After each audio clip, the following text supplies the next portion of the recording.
Hey there, and welcome back to the Mini Weekend. I'm your host, Jack. Let's get into it, Minny. During the podcast, what did we go with tonight? Tonight, we went with our good friends over at Northern Soda Co., and it's just their strawberry. And I gotta say, I didn't know what to expect out of it. I didn't know if it was going to be really smooth, really light, or if it was going to be a little bit more thicker. And the more I think about it, most of their drinks taste a little bit on the thicker side, not thick, but thicker because of the cane sugar. And I wasn't sure what consistency we were going to get, but I'm pleasantly surprised by it. I like it. It's solid, smooth. It almost tastes kind of like strawberry with like a lemon, or not a lemon, like a lime or like a lemon lime hint to it, which is really cool. For those of you that might not know, Northern Soda Co.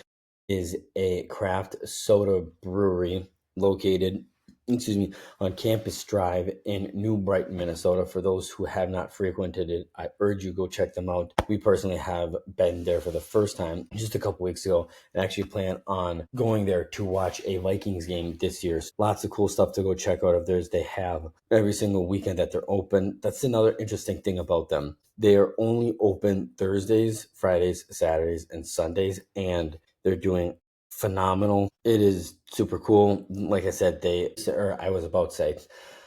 every week for their 4-day weekend, they announced a different kind of selection or a different variation of the stuff that they have on tap. They got pizza, snacks, food, board games, arcade games, floats, flights, slushies, and you can take factories and tours, and they also have different kind of nights. So like I don't think they updated, but they have like jigsaw puzzle competitions, bingo nights, flower palette painting nights. Super cool. So like I said, if you guys have not been to that, here we go. It looks like, oh, that's right, because they don't have they're not going to be open on Monday the 8th for our home opener. But they have like a back to school party the 5th, 6th, and 7th. They have a field trip, Rustic Mama Market in Owatonna. They'll be on 13th.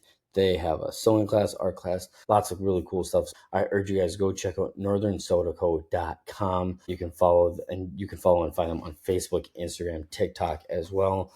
You will not be disappointed. I gotta say, every single one of their I was about to say beers, sodas. It says 1950s style craft soda. The soda was handcrafted in a small batch from real sugar, premium ingredients, and filtered water by people passionately pursuing soda pop perfection. Like I mentioned, they are delicious. They're made with cane sugar, so there's a lot of sugar in it, 42 grams in this one to be exact. I'm not exactly throwing back like 5 or 6 of these a day, but very good and good quality sodas.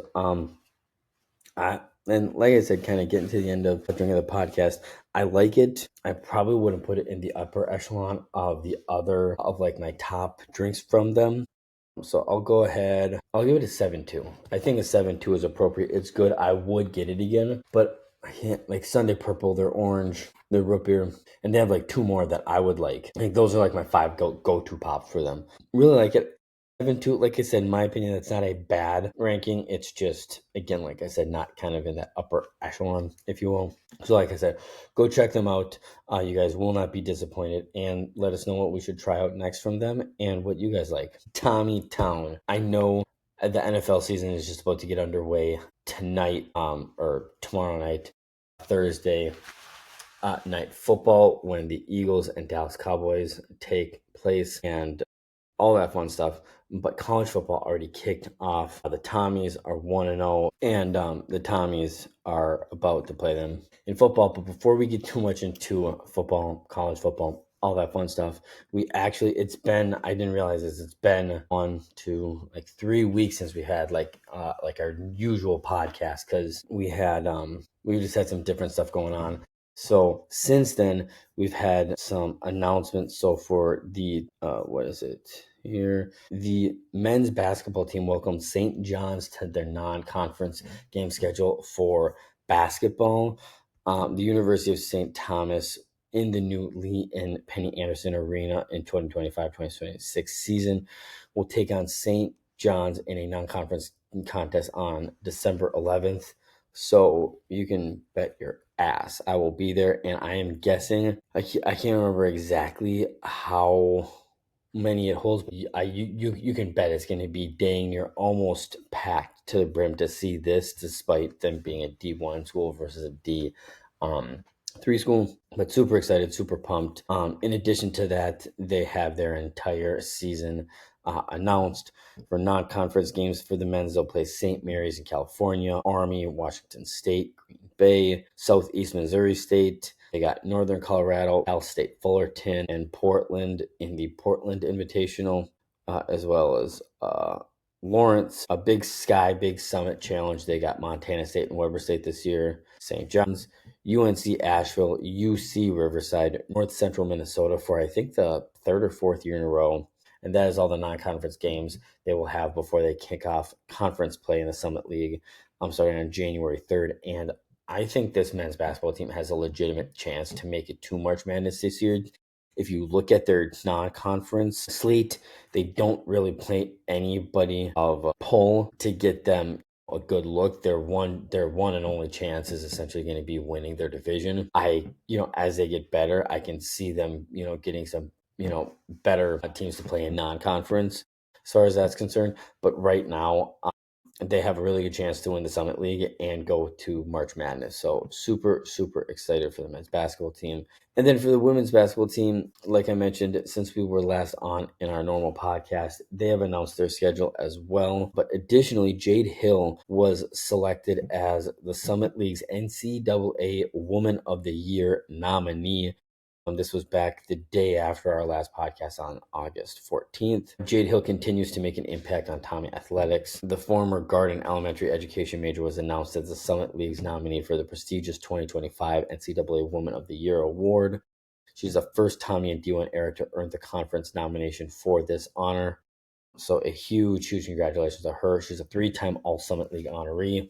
She checked every single box for the St. Thomas and team and Summit League, excelling not only on the basketball court, but also in the classroom as well. Following her senior year, she graduated as a D1 program record holder in points with 1,558 and ranks third all-time in the stat. She also holds a program record for career assists and becoming the only player in program history to score over 1,500 points and tally 450 assists. She averaged more than 10 points per game in each of her 4 collegiate seasons, and the only member of the 2025 class to do so. As a senior, she started all 30 games for the Tommies, averaged 14.3 points, 2.4 rebounds, and 4 points assists a game. So a huge, huge congratulations to her on the nominee and accomplishments. And then for the women's team, some of their non-conference matchups will be, they kick off against Iowa State. They got Army, Eastern Michigan, NGIT, and then they're going up for it's called the ASRC ConocoPhillips Great Alaska Shootout, Anchorage, Alaska, Bowling Green, UC Irvine, Oakland, and UW Stout. In the Big Sky Summit League Challenge this year, they got Northern Arizona and Montana. They got Crown from Minnesota, Drake, Upper Northern Iowa, NIU, and then we'll kick off conference play with South Dakota State on January 1st. And I could see the Tommies the women's team making some more noise in the Summit League this year as well, which should be super, super fun for them and super fun to see. Hopefully, getting to see them vie for a chance in March Madness as well. And now for our Tommie football team. I mean, wow, what a game to go to start off the season. For those that don't know, I'm sure everybody kind of saw the final score 35-13. What a lot of you probably wouldn't know is the game was pretty much decided in the second half. Going into halftime, the game was tied 7-7. And if I'm being completely honest, statistically speaking, and watching the game, it looked like Lindenwood was honestly outperforming us and just the better team, since they were the team receiving votes as far as top 25 is concerned, and the Tommies were not, which was a little bit surprising. But the Tommies turned it on in the second half, outscoring Lindenwood 28-6. Had really big games from the likes of Andy Peters, the senior quarterback from Boise, Idaho, threw for 172 yards on 11 of 18 passing with 2 touchdowns. Joseph Cook was a monster in the rushing game, rushing for 154 yards and a touchdown on 18 carries. And then you had, what was that, 1, 2, 3, 4 different Tommies have at least 2 receptions, and 1, 2, 3, 4 of them having at least 27 receiving yards. And just all around really good second half play. It was amazing to see Andy Peters throwing for so many yards, because this traditionally St. Thomas isn't a team that really has, a quarterback with such a big arm, or even just with confidence. Like, there was just something about him in the pocket watching this game that it looked like this year we legitimately have like a passing side of our offense, and it's not just, hey, we have really good running backs, beat our running backs, similar to the Gophers, but a really big win. It's a first win over a scholarship team in Division One, which is awesome. But now the team is already looking forward to their week 2 matchup with the number 11 Idaho Vandals. It'll be a homecoming for a senior quarterback, Andy Peters, like I mentioned, and it's going to make for an interesting game. This is only the 3rd time in program history they will play a ranked team. The last time they played a ranked team was actually late last year, when they played Butler, who was number 25 in the nation, lost 20-16 in Indianapolis. But then the only other time, and the only non-conference game that the Tommies have played against a ranked opponent, was all the way back in their first year in the Division One era, when they played the University of Northern Iowa in Cedar Falls, and we got smacked 44-3. So I firmly believe this team has gotten better since then. They'll make the changes necessary, and I think, if nothing else, it'll make for a competitive game. The Vandals are coming off of a 10-13 loss to Washington State after their freshman kicker missed a last-second field goal to tie the game. So it was definitely a close game, but it'll be interesting to see if this St. Thomas team can really capitalize on this opportunity to really gain some national, attention. Should they win this game, I think you get some national attention. I think you start to get more votes as far as top 25 is going. I think teams outside of the conference start to take you a little bit more seriously. Obviously, with that, I think within the conference, there's a little bit more of a target on your back, if you will. But I think the Tommies are in great shape to have a great year, do some really fun things. And I think this football team, again, the sky is the limit. And this year, not in the past that they haven't, but now they, just like the football, or just like the basketball and hockey teams, they actually have something to play for. If they win outright, or God forbid, if they finish in the top 25, this team will go to the FCS playoffs around Thanksgiving time, which would be super, super, super exciting to see. I made a bold prediction back on our football preview season that they would actually do it this year, and I still think they're going to do it. I think it's going to be amazing. I think going into that last game against North Dakota State is going to be a great measuring stick, and hopefully by then, after beating Idaho, they may be nationally ranked. I have a hard time thinking after 2-0 that they'd be, top 20. But the very least, there'll be a receiving vote team that maybe is, your 26, your 27, your 28 team, because there are a lot of very good, talented teams out there. But yeah, you just, again, you have to beat the team that's in front of you, and you have to just take advantage of the opportunity at hand, which is super exciting, and can't wait to see how this team does going forward. And then before we move out of college football, thought we'd quickly talk on the Gopher football game as well. The Gophers actually really didn't look too bad after Max Brosmer's departure by graduation. There was a lot of questions about who was going to be the quarterback for the Gophers going forward, and how is it going to look. I have to say, Drake Lindsay, he didn't necessarily look like a Heisman caliber quarterback by any stretch of the means, but he looked a lot better than I thought he was going to be. Very similar to Andy Peters with St. Thomas.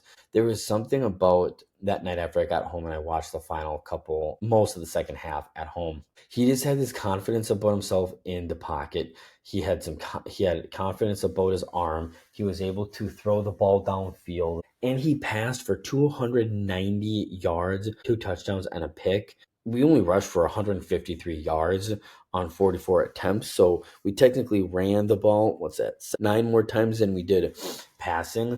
But guys, one of the things we need to acknowledge here is this Golden Gopher football team has been notorious for having really good, if not great, running backs and running the ball the majority of the time.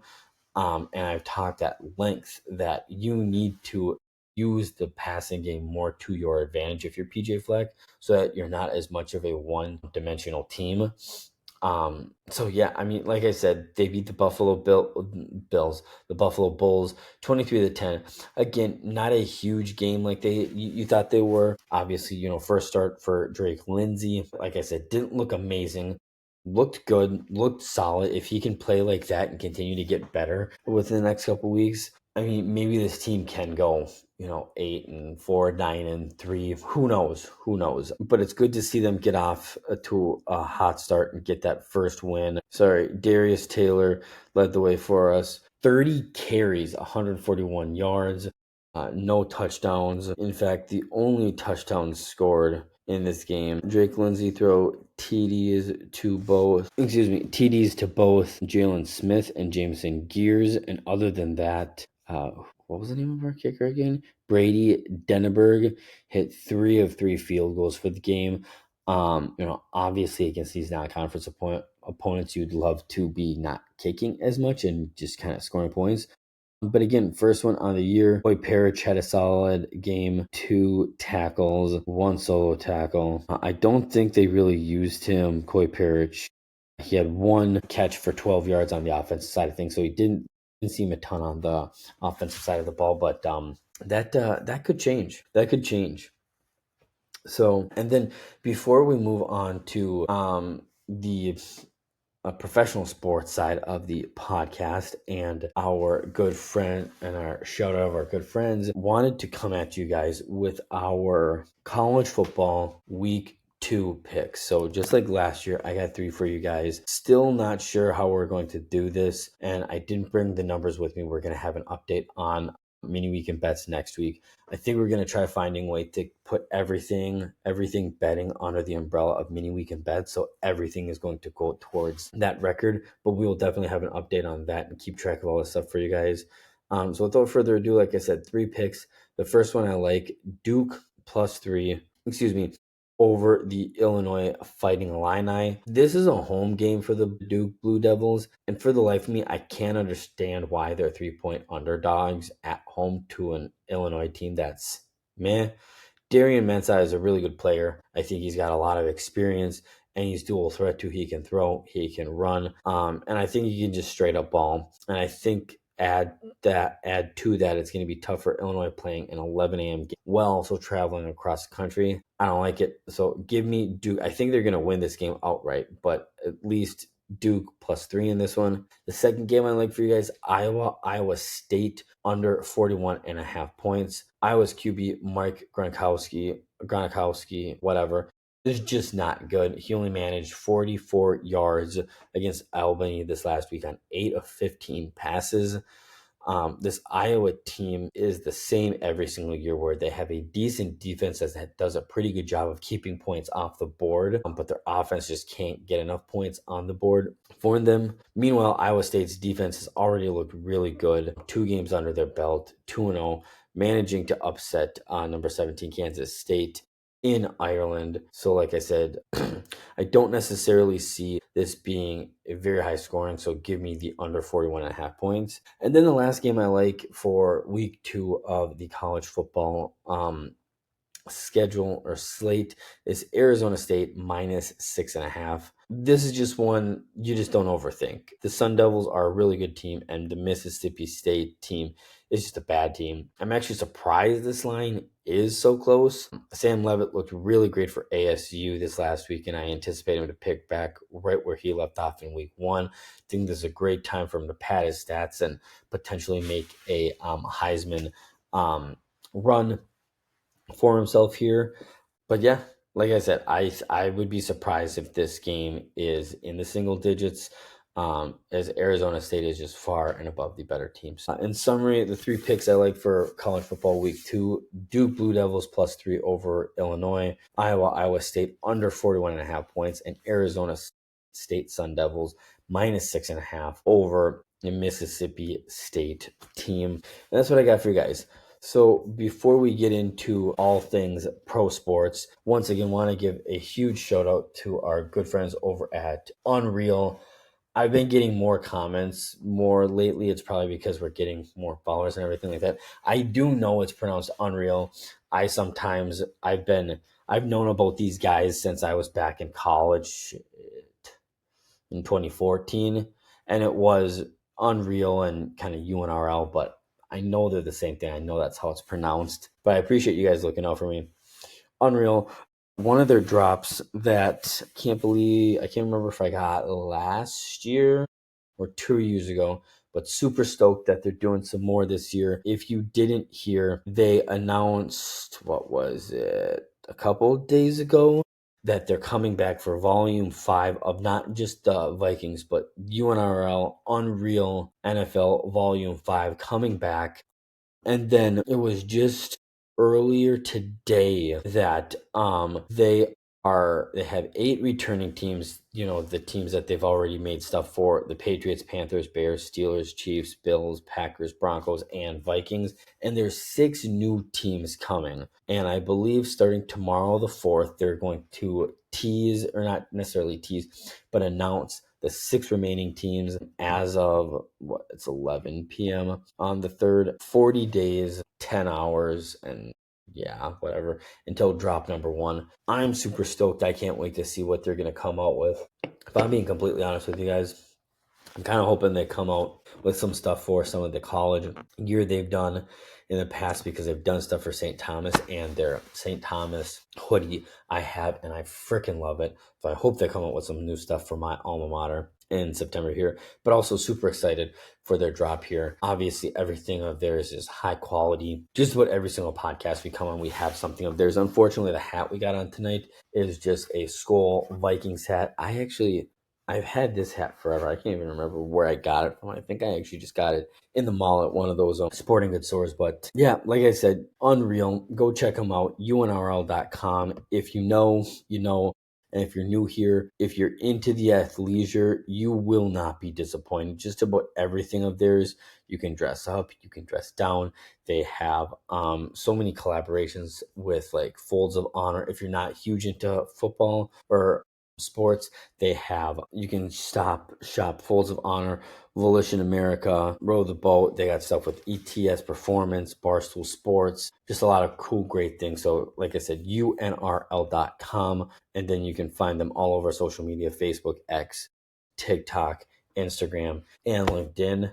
And I can't wait for this. If anybody has any recommendations on what I should get next, let me know. And if anybody's got any female listeners, my wife recently got some stuff from them, and she has an itch for more, but I don't know what to get her. So if we have any female listeners that are into UNRL Unreal, give me some suggestions so that we can get her more apparel. So yeah, that's what we have for them. Super excited. Can't wait to get going here with our football Vikings talk. But as I did mention, it has been a couple of weeks since we've been on from our last episode.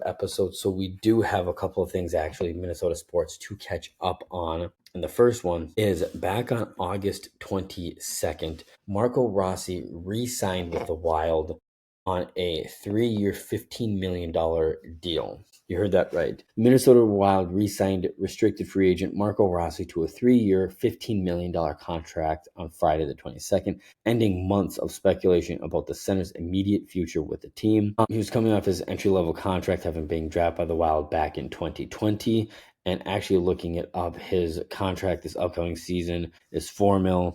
2026 will be $5 million, and then the year after will be $6 million. So I'm guessing he was looking for something closer to what Crow was making, which kind of surprises me. But yeah, I think it's really awesome that we're able to keep him. I think he's a young guy. he again, he had a really big breakout for us this year, so hopefully he can keep trending in that direction and just continue to get better. Really, really great player. I even pulled up some of his stuff here. Rossi was second on the Wild in points last season to Matt Boldy's 73, and third in goals behind Boldy, who had 27, and Kaprizov, who had 25. And yeah, he didn't have a ton of leverage, as we've talked about, as a restricted free agent. Guerin said he would match any offer sheet that Rossi signed, but while extending negotiations into training camp was a possibility, the sides instead just agreed to a bridge deal for the free agent. I'm guessing should he have another big year this year, they may try to work something out. Again, this is a guy that finished with 24 goals, 36 assists, and 60 points, in 82 total games played this last season. So a big year for him.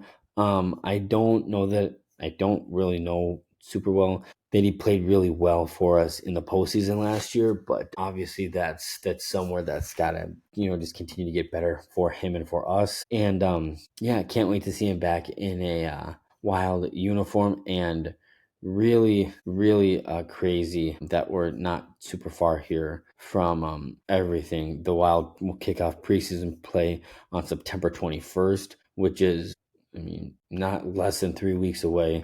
And then their regular season will kick off on October 9th, so a little bit over a month out. So that's all we have for the Wild. And then for the Timberwolves, very similar to the men and women's hockey team, like right after our last podcast, the Timberwolves, so I know the last one we had on, their first couple of games were announced, but the Timberwolves' full season schedule is announced now. They'll kick off this season with a 2-game road trip in Portland on the 22nd and then in LA on the 24th. Before their home opener on October 26th versus the Pacers, who will be without their star, Tyrese Haliburton. So yeah, and after that 3-game homestand, once again, they will be playing on Christmas this year in Denver at 9:30, the nightcap. They'll have some really good games, and then they will finish the season on the 12th versus the New Orleans Pelicans. And prior to that, we'll be on a 3-game road trip, April 7th, 8th, and 10th in Indiana, Orlando, Houston. And once again, I really think after a year of being, I know a lot of people are like, well, they didn't really get a ton better. If you think about it, there wasn't a ton of movements between so this is going to be like the 26 season to 25 season. There wasn't a ton of movement between the 23 and 24 season, but the 24 season, we got better. So everybody just needed a year to get up underneath themselves. I think you'll get a chance to see the young guys kind of emerge and be difference makers, and it'll be a fun year to see guys like Terrence Shannon Jr. get more playing time, Rob Dillingham, Johan Baringer, and some of those guys, and see them just kind of step up and play big roles for the Timberwolves too. So can't wait to see that get going. Like I mentioned, end of October, we still have quite a bit until their regular season kicks off, but their preseason is coming up in exactly a month, as they will be, that's a neutral site, they'll be in San Diego to kick off preseason against the Denver Nuggets. So that is what we have for our professional teams that are not the Minnesota Vikings. One thing I did want to bring up, so one of the new things that we are doing here, we are, with the help of our friends over at Assist live streaming platform, this year we will, for the first time ever, be live streaming commentary for Vikings games. So this is an idea I've had for a while now, and I'm super excited about it.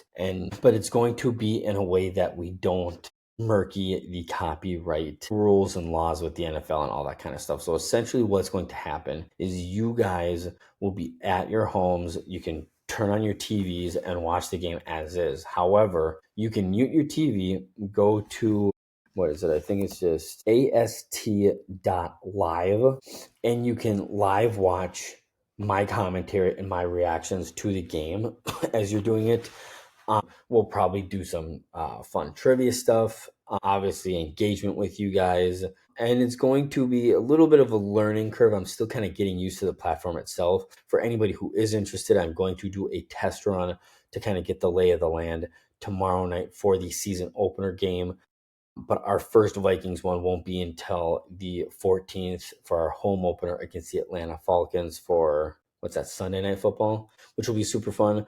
For again, starting off slow because I do have two small kids as well. But we're going to be doing about one Vikings game a month, and then once hockey and basketball season start up, we're going to do two to three Wild games a month and 2 to 3 Wolves games a month too. So it'll be a fun way to kind of do more interacting with you guys while also doing like, specific Wild things, specific Wolves things, specific Vikings things. So something I'm super excited about. I hope you guys are excited about. If you have any more questions on that, please feel free to reach out to me. You don't even need a profile to get on to assist. The other option is just to go straight to our YouTube page, because we will link our RSS feed up there so that you can just watch it either on YouTube or on Assist. So super, super, super excited about that. Cannot wait to do that with you guys. And then obviously just want to remind you guys to get ready and to get locked in.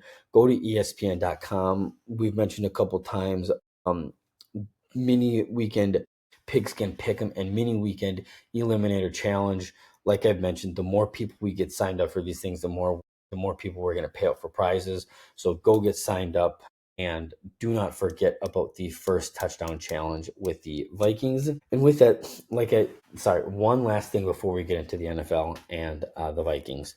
Mini weekend bets. Like I said, I'm still not sure exactly how I want to do all this, but I think we're going to tile the betting thing stuff into one realm of mini weekend bets. I didn't have numbers tonight for you guys, but next week we will have numbers updated and everything like that. Any questions, any other things you guys want to hear my take on how I would bet it, please reach out like you guys have in the past, and we're just going to go full steam ahead right into the NFL season. So with that, super, super excited for the NFL season.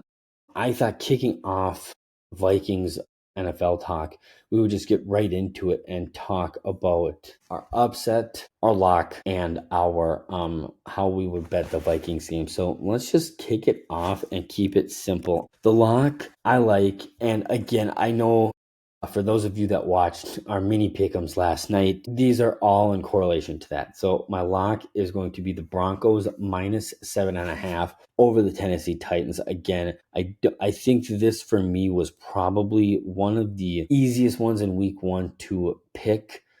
Again, I talked a little bit about it last night on the mini-sode of the pick'ems, but week one, it's so hard to pick who you think is going to actually win. Like, obviously there's, on any given year, you have your Tennessees, you have your Clevelands, you have 3 or 4 teams that are just going to be ass, and 3 or 4 teams that are probably going to do really, really good. But then you also have the Cincinnati Bengals, who on paper should be able to easily beat the Browns by 5.5 points or 6 points or more. But they just have a history of just not playing well and getting off to slow starts. But for the Broncos and Tennessee, like I mentioned, it's Cam Ward's first full NFL game.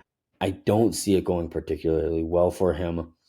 Especially when he's going up against the Broncos defense that was, I think, they ended up 5th or 6th in the entire league in defense last year. So yeah, it should be a pretty long game for Cam Ward, but I would not be surprised, I would be surprised if this game is in the single digits. My upset is New Orleans plus 6.5. Again, I talked about this one more last night as well. But the gist of it is this is a home game for New Orleans. So if there was, one of 3 or 4 games for New Orleans Saints to steal this year and actually win, it would be one of these games, despite the fact that Arizona is a good September team. Again, it's week one. You just don't know what you're going to get. So I think it'll be a fairly close game with them. I can't remember if they announced Slow or Desmond Ridder the starter, but he's still got Chris Olave to throw to. If all else fails, he's got Alvin Kamara to hand off the rock to. And I think it'll be decided by 3 or 4 points, but I do anticipate the Arizona Cardinals winning, but I think the Saints should be able to not let the points get away from them here and at least cover the spread. So that is what I like there. And then for our beloved Minnesota Vikings, super jacked up. I think it's amazing that we're kicking off this season on Monday Night Football. A little unusual if you ask me, though. As Vikings fans, we're not used to this shit. So, but this one is simple. I'm just going to take the spread here. We're 1.5 point favorite, so I'm just going to be taking the Vikings minus 1.5. And we'll get into it within the next couple minutes here with our offensive and defensive predictions for the games as well. But, I see what all the Chicago fans are excited for and everything. I get it.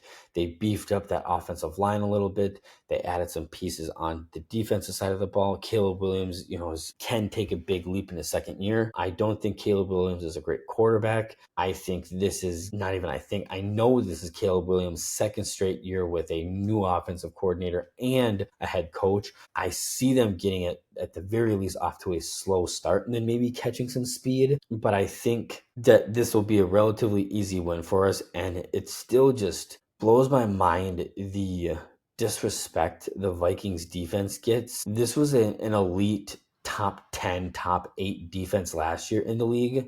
And they arguably only got better. They added more. They added guys to the line. They kept most, if not all, of their linebackers. I know they let Cam Bynum walk. Josh Metellus is back on a new contract. He's going to be a freak. I know the biggest question is our cornerbacks, but from what I've been seeing and hearing, they should be just fine and great. So this defense, with all the questions with JJ McCarthy, this defense at the very least will be a defense that can help him win games. So, like I said, give me the Vikings minus 1.5. And I actually got the Vikings winning this game. I'm going 24-13. That's what I got. I forgot to write it down, but that's how I see this game going. I don't think it's going to be super high scoring, but yeah, why don't we just go right into it?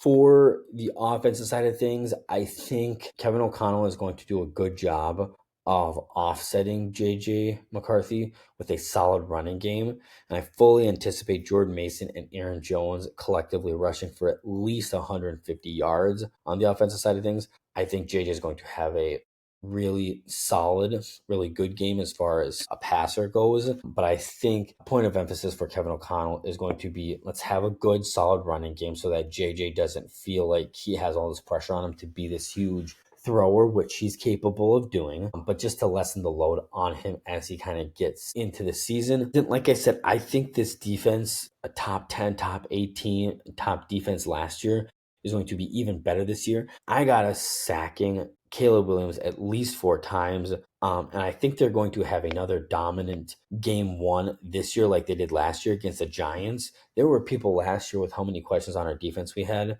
thought we were going to lose that game. And you could argue that our defense effectively won us that game. Those are my bold predictions there. I would not be that, what's the word I'm looking for? Surprised if we come up with 2 or 3 turnovers in this game, whether they be interceptions, fumbles, because I just think our defense is going to be swarming. But yeah, that's what I got for the Vikings. Like I said, I think it's going to be a super fun week. We have a lot of really fun matchups in week 1. A lot of unusual divisional matchups, which hasn't been popular the last couple of years. We got Dallas, Philadelphia tomorrow night, Thursday Night Football. Kansas City and the Chargers in Brazil Friday night. We got Buffalo and Baltimore Sunday Night Football. Not a divisional game, but a really fun game and a rematch of last year in the divisional round. You got Green Bay and Detroit already going at it. You got Cincinnati and Cleveland going at it. So a lot of really fun games. Like I said, go ahead, go onto ESPN, make your confidence pick with the Eliminator Challenge, make your pick'ems, and cheer on the teams that you pick too. I mean, honestly, some of these games that I decided to do with you guys is, it makes watching football that much more fun too, and it gives you something to kind of be excited about as well. So yeah, that's essentially all I have for you guys tonight. So, like I said, for those that are interested, doing my first test run on the new live streaming commentating app tomorrow night for Thursday Night Football to kick off the season. We'll be live streaming, commentating the first Vikings game for Sunday Night Football against the Falcons. And that is what I have for you guys. Until next time, Minny.